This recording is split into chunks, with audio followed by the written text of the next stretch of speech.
Hi, my name's Shawn Jansen. I'm joined by Shawn Lynch, and this is the Shawn and Shawn Show. And then there were five teams left still going to the playoffs as we head to the second round. Yeah, not entirely unexpected, but still kind of an ugly opening week, I guess, for most of our teams. Even though some of the ones we expected to move on struggled early on and didn't have the easy victory they were probably hoping for. But yeah, we got 5 left. We're looking forward to it. Yeah, it should be a fun week with some nice matchups. Merced's at home against Monterey Trail. Los Banos is going up to Sonora. Chowchilla's headed to Visalia for a nice second round matchup. Golden West, yeah. And Stone Ridge and Going got some long trips ahead of them. Going all the way up to Clarksburg. Yeah. We'll get to those matchups, and Shawn Lynch went out to talk to the Stone Ridge kids. They're excited. Their first playoff win last week, but here's the sights and sounds from last week.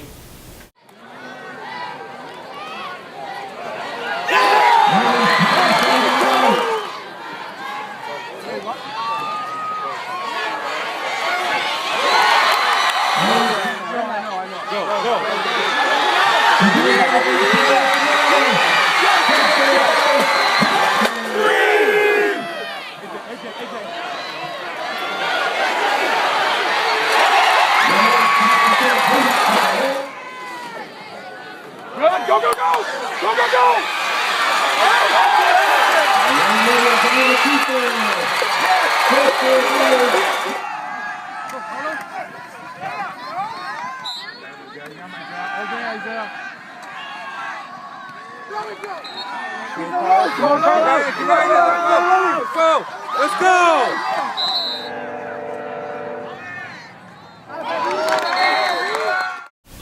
Alright, we should probably apologize to people. We just had the greatest segment in the show's history, but the battery went dead on the camera, so they'll never get to see it. Yeah, this is one of those once-in-a-lifetime takes that we'll never be able to repeat. So Yeah. it's all downhill from here. We'll do our best to recreate it. Let's go to D1 action in the Sac-Joaquin section. Merced's our only team alive there. They beat Tokay 66-27.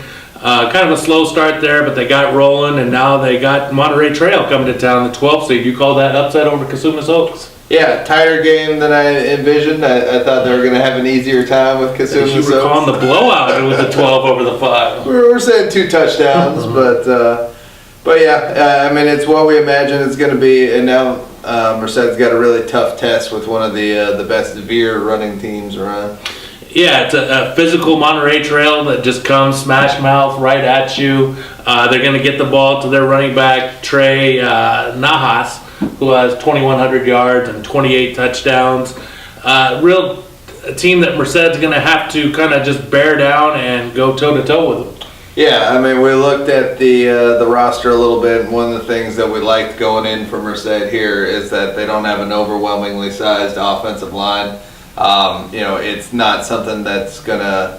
It looks like a team that Merced can compete with on paper, physically and athletically. So I like the matchup here. I think they got a chance. Monterey Trail's had some good showings. They lost to Jesuit by 7 points. They lost to Elk Grove by 7 points, but they've given up some points too. They're a team that can be scored on, and we know what Merced's offense can do. Yeah, I mean, we're not expecting Merced to come out here and just blow this team out of the water. This is going to be a game that goes down to the end, probably within one score in the fourth quarter here. I think what's key for Merced is they can't give up the long 10, 12 play drives that take up 8 minutes here, because that's hard for the Merced offense to get in a rhythm there when you're not on the field for long stretches of the time. So they're going to have to get some 3 and outs or not give up a lot of first downs here and get the ball back, get the ball to their offense so they can kind of get in a rhythm and get going offensively so they can do what they do. And I think if Merced can put up 30 points in this game, I like it. Yeah, we saw this team against Los Banos, 4 or 5 years ago. They're a very north to south running team, so Merced needs to be disciplined, and it's gap coverage, but if they can do that, I think they got a good fighting chance here. Yeah, I think this is a nice game for Jabbar Bird here. I think if Bird can get close to 150 yards, 18 carries, keep that Merced offense on the field, give that defense some rest, I think that's going to behoove Merced in this matchup. You going Merced? I'm going to go Merced. I think it's going to be 31-24, something like that. That sounds reasonable. I'll go Merced too. I'm not going to give a score though. Let's move to Division 4, where we got Los Banos still in action. You know, a slow start last week against Dixon, but they went 28-6. They're going to face number 2 Sonora, who had their way with Marysville 56-14. You've seen both Los Banos and Sonora kind of break down this matchup. How do you see it playing out? It's going to be one of those good old-fashioned physical playoff football games. Sonora wants to run the ball early and often. They're averaging 285 yards a game. You're going to see a lot of option looks from them. They got a couple big burly backs. They got a good, tough little quarterback, and then they got a kid who's like 6'6" that'll keep you honest in the passing game. If you try to load up the box too much against them.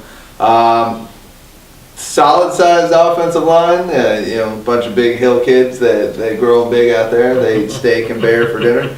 But I think it's definitely a game Los Banos is capable of winning. I like what they're doing.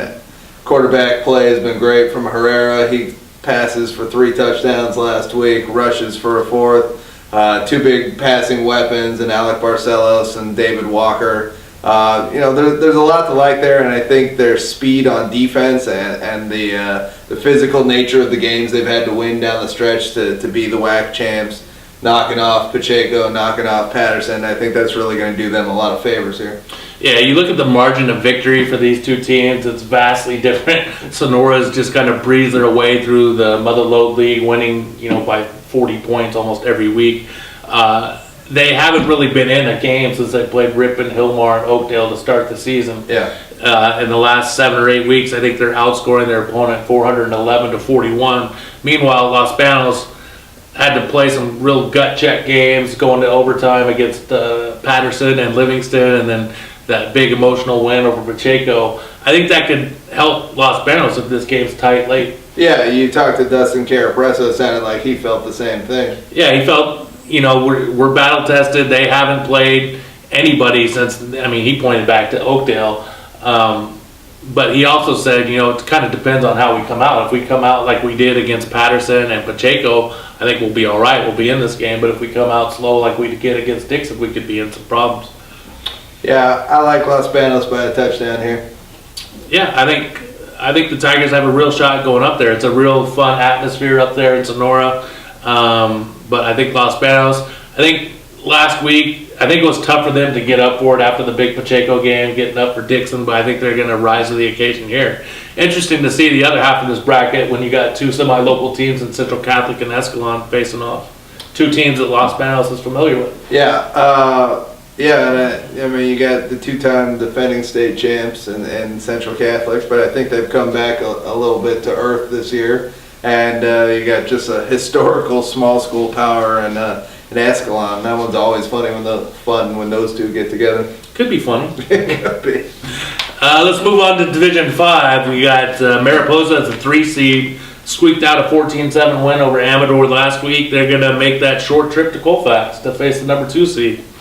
It seems fair after some another bear-eating team.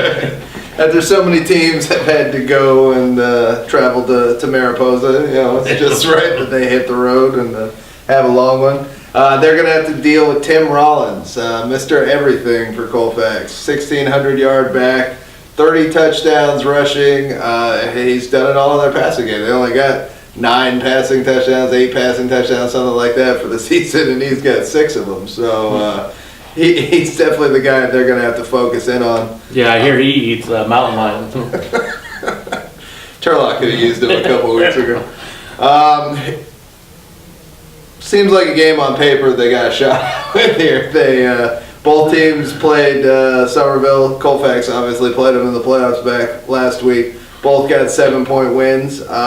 You know, Mariposa is going to need to do more than they did offensively last week. I don't think 2 touchdowns in the first half and then holding on is going to work out here.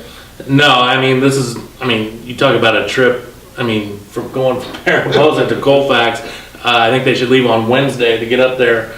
But, it's going to be cold. It's going to be tough. I kind of like Colfax in this matchup. I think they're going to meet up with Bear River in the championship. Though I think you're calling for a Houston upset after watching them last week. Yeah, I liked Houston and the points that Bear River gave up to Orostemba. I think Houston's got a good shot there. But yeah, I think Colfax may ultimately be too much on the road. All right, let's move on to Division 7. And before we kind of break down their matchup, you headed out to Stone Ridge Christian's practice earlier this week. Yep, talked to running back, I almost went with Mariposa's running back, Bailey Dahlhoff, and quarterback Luke Lange. Here's what they had to say as we raced against the setting sun. Yeah, it's a good thing that Kamari Bailey wasn't at the Stone Ridge Christian practice. All right, we're out at Stone Ridge Christian practice right now. The sun is setting. They're kind of fighting to get the lights on. We're with Bailey Dahlhoff and Luke Lange. It's been a pretty successful 2-year run for you guys here. You're in the semifinals, coming off your first playoff win. What's the excitement level or mood like on campus right now? I'm feeling like our excitement level is off the charts. I mean, our whole team has been pumped. We've been, this has been our goal all off season, working to this moment, and it's here, and we really want to take it all. Definitely. I feel like I'm walking on the moon right now. It's awesome being here in playoffs. Our first playoff win. It's an awesome thing. Last year, you guys had some success. You got to the playoffs for the first time. Even with that, did you expect to have this kind of taken the next step this year, being considered title contenders? I actually feel like we did. We put in a lot of work this season, and we've just got better and better every week, and every week we've seen us grow closer to our goal of getting the title. Yeah, I mean, we lost a couple of our good players last year, and we knew we had some spots to fill, and I feel like the hard work we've put in and all the commitment of all the men out here, we're ready to take that blue banner. It's a school of about 100 right now. You guys basically have 1/3 of that out here on the football team. Does it feel like it's becoming a football school? I really think it does. I mean, you'll see freshmen, even the smaller guys, they want to get out here because they know, being part of this football team isn't just, we come out here, we play, as freshmen we sit. They've got playing time, they've got in. Even we had some freshmen get in on playoffs, winning our first game by a good margin. And so it's really becoming something special to be part of this team. Definitely, and they're working just as hard as the rest of us out here. They deserve it. I think the good thing for Stone Ridge Christian going into this matchup is they've played Delta before. They've handled them, 49-0 early on in the season. I think the Knights got to feel confident going into the matchup Friday night, even though it is a long trip for them. Yeah, and I mean, considering they were playing their first ever playoff game last week, the nerves didn't exactly show. They threw up 28 points in the first and second quarter, called off the dogs in the second half, and got themselves ready for this one. I thought it was interesting because the week before against Brookside Christian, they go out and run for over 500 yards, set a school record. Dahlhoff gets 7 rushing touchdowns. Yeah, and then they come out against Forest Hill and just throw the ball all over the yard. Yeah, Luke Lange had 500 yards passing for the entire season going into that one, and then he throws for 300 last week. It was almost like they just said, hey, let's just go out and have some fun here, and we know we're going to beat Forest Hill, and let's just enjoy our Friday night first home game. Yeah, talking to the coaches, I mean, they're anticipating a rematch with Elliott Christian. Everything they're doing is trying to set up for that, so they gave teams a different look last week. We'll see what they go out and do against Delta on the road here. They're saying all the right things. Delta's a vastly improved team over the course of the season, but they lost 49 points is a lot to improve. And they lost to Big Valley Christian, who was not a very good team this year, just 3 weeks ago. I don't see any way they can hold against Stone Ridge right now. I think Stone Ridge is moving on to the final, and they'll get their rematch with Elliott Christian. All right.